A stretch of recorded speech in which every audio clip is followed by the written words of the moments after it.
Photophosphorylation और cyclic photophosphorylation क्या है ना, वो भी बताता है कि एटीपी का निर्माण कैसे होता है।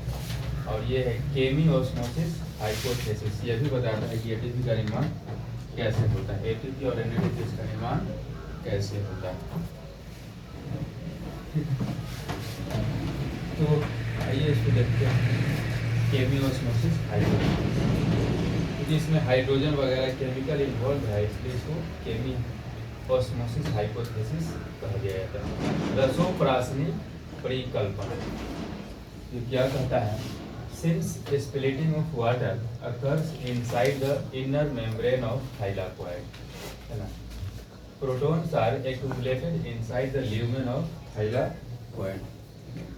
चूंकि जल का विघटन जो होता है वो थाइलाकोइड मेम्ब्रेन के अंदर होता है, ये थाइलाकोइड है ना, ये भी दोहरी झिल्ली से घिरा संरचना होता है। क्लोरोप्लास्ट के अंदर बहुत सारा थाइलाकोइड पाया जाता है, एक दूसरे के ऊपर रहता है, जिसे हम लोग ग्रेना कहते हैं।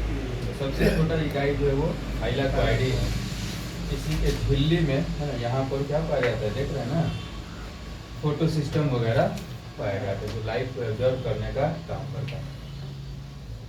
तो हम लोग देखे थे कि जल का विघटन कहाँ पर होता है, pH2 में होता है, यहाँ पर हो रहा है, जो अंदरूनी मेम्ब्रेन की तरफ पाया जा रहा है। दो मेम्ब्रेन है यहाँ पर, बाहरी मेम्ब्रेन और अंदरूनी मेम्ब्रेन। तो अंदरूनी मेम्ब्रेन की तरफ यहाँ पर जल का विघटन होता है। इस जल के विघटन से बोलते हैं क्या निकलता है, ऑक्सीजन, है ना, ऑक्सीजन, हाइड्रोजन और इलेक्ट्रॉन निकलता है। यहाँ पर इलेक्ट्रॉन,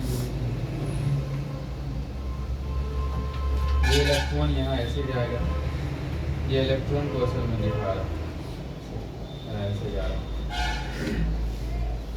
तो जल के विघटन से ऑक्सीजन, हाइड्रोजन और इलेक्ट्रॉन मुक्त होता है। तो चूंकि जल का विघटन यहाँ पर हो रहा है ल्यूमेन के साइड में, तो बहुत सारा हाइड्रोजन आयन, या इसको प्रोटॉन कह देते हैं, H+ को प्रोटॉन कहा जाता है इस ल्यूमेन में। और ल्यूमेन क्या होता है, किसी ऑर्गन का अंदरूनी स्ट्रक्चर, अंदरूनी भाग जो कहलाता है किसी भी अंग का, है ना, सेलुलर अंग, कोशिका अंग का, वो ल्यूमेन कहलाता है, अंदरूनी हिस्सा ल्यूमेन कहलाता है। तो चूंकि जल का विघटन यहाँ पर अंदरूनी मेम्ब्रेन की तरफ हो रहा है, तो इससे जो हाइड्रोजन मुक्त होगा सब ल्यूमेन में जमा हो जाएगा, बहुत ज़्यादा मात्रा में यहाँ पर जमा होगा।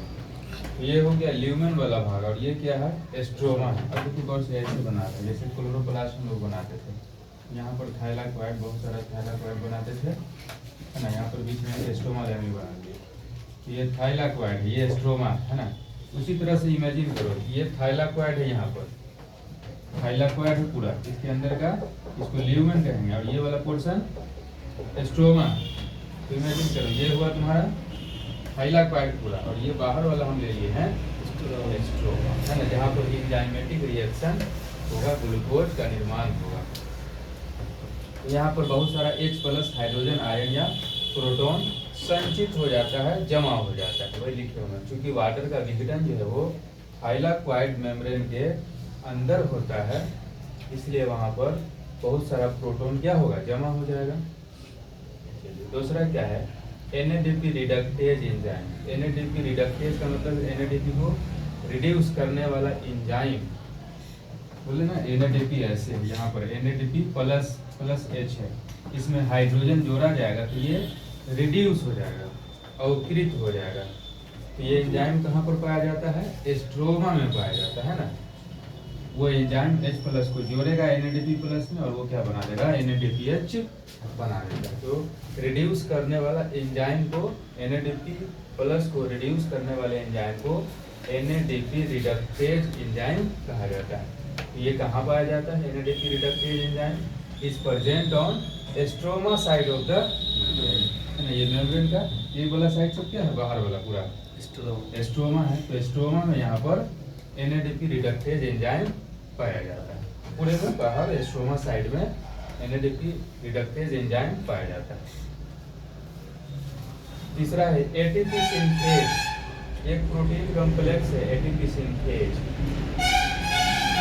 Remain bound to the membrane of thylakoid. यहाँ पर देख रहे हैं हम लोग ATP सिंथेज एक एंजाइम प्रोटीन कॉम्प्लेक्स है जो इस मेम्ब्रेन से बंधा हुआ रहता है। ATP synthase remain bound to the membrane of thylakoid, thylakoid से बंधा रहता है।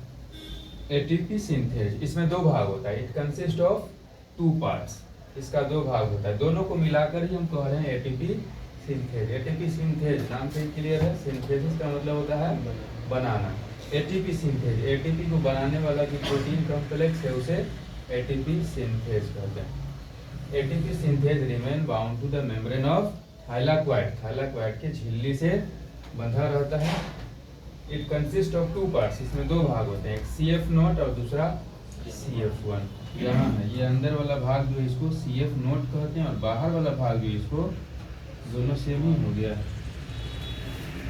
CF1, CF नोट और ये है CF1।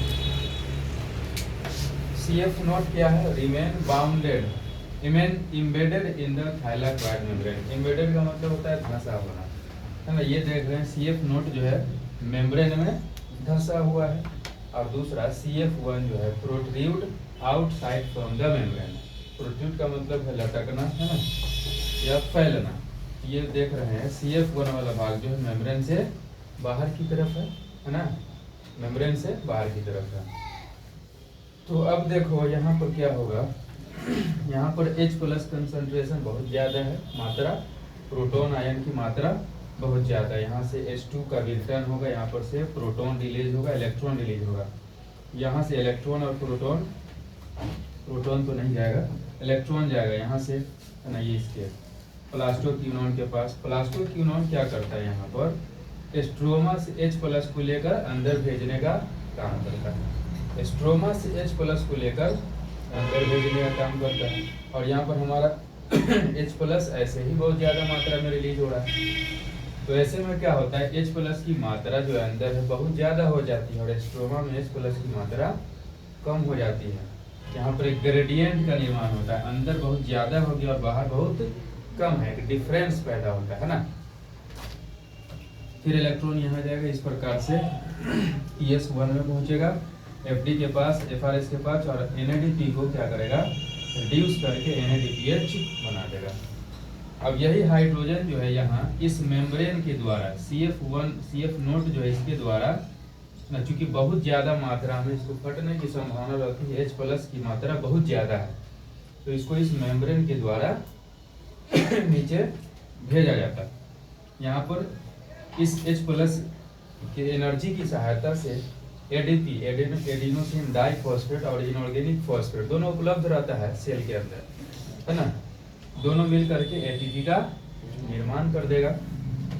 ये जो प्रोटॉन ग्रेडियंट है अंदर बहुत ज़्यादा है और बाहर कम है प्रोटॉन ग्रेडियंट, तो वहाँ से हायर कंसंट्रेशन से लोअर कंसंट्रेशन की तरफ आता है, तो एनर्जी मिलता है। उस एनर्जी का उपयोग करके ADP और इनऑर्गेनिक फॉस्फेट दोनों ATP का निर्माण करता है। अब कहेगा कि यहाँ पर से NADP+ को H कहाँ से मिला, है ना, NADP+ को H कहाँ से मिला, देखो यहीं से हाइड्रोजन आ रहा है ना, उसका एनर्जी का उपयोग करके ATP बना लिया। और ये हाइड्रोजन जो है, यही हाइड्रोजन, ये तो ये स्ट्रोमा ही है ना पूरा, यही हाइड्रोजन का देखो NADP+ हाइड्रोजन का उपयोग करके NADPH में बदल जाता है, यानी रिड्यूस हो गया। बताते हैं कि हाइड्रोजन जो जुड़ेगा तो रिडक्शन कहलाता है ना, हाइड्रोजन हटेगा तो ऑक्सीडेशन कहलाता है। तो नॉन साइक्लिक फोटोफॉस्फोराइलेशन में भी हम लोग देखे थे क्या क्या चीज़ बनाना था, ATP बनाना था और NADPH बनाना था। तो हमारा ATP भी बन गया और NADPH भी बन गया, है ना। एक परिकल्पना है कि किस प्रकार से थाइलाक्वाइड में ATP और NADPH का निर्माण होता है। स्ट्रोमा में क्या होगा, लो H+ कंसंट्रेशन और ल्यूमेन में हाई H+ कंसंट्रेशन।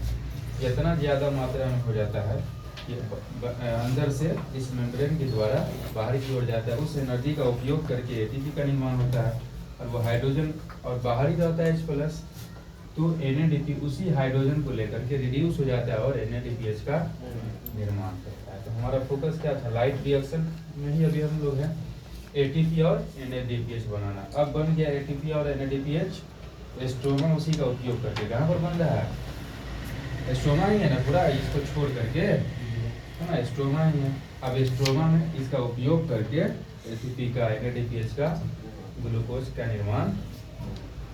ठीक है, नेक्स्ट क्लास में फिर